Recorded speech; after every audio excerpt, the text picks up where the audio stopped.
ఇక్కడ మనం ప్రత్యక్ష దైవాలు పద్యం 5th అనమాట. ఇది కూడా చాలా ఇంపార్టెంటే. ఇది ఎట్టిదా నీ చెప్పిన అనే పోయము భావం వచ్చి ఇక్కడ ఓ మహానుభావ లేక పుణ్యాత్ముడా, నీవు చెప్పిన మాటలు సరైనవి, ఉత్తమమైనవి, శ్రేష్టమైనవి, మేలు కలిగించేవి. వాటిని నేను శ్రద్ధగా విన్నాను, తప్పక ఆచరిస్తాను, తల్లిదండ్రులను సేవించి తరిస్తాను.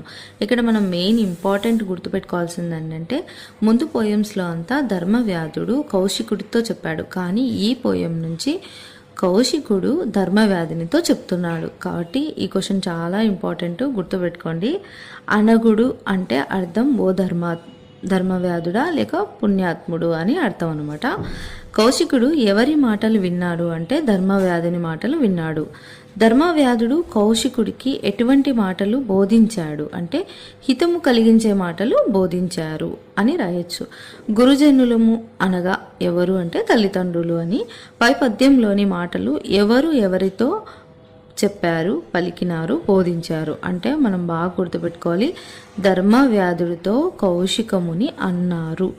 పై పద్యం ఆధారంగా ప్రశ్నలు తయారు చేయండి అంటే పై పద్యం శీర్షిక రాయండి, ఇలా ఏదైనా ఒక క్వశ్చన్ రాయండి.